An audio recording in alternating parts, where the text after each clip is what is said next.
Guys, tuturuan ko ngayon paano mag-recharge gamit yung GCash dito sa sa Depengo.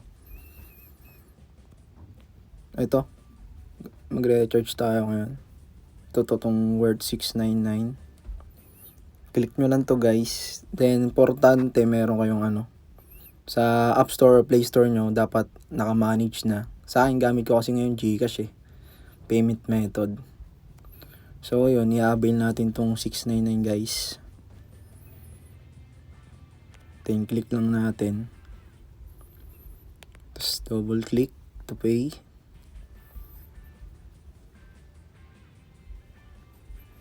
Wait lang natin guys. Ayun, okay na guys.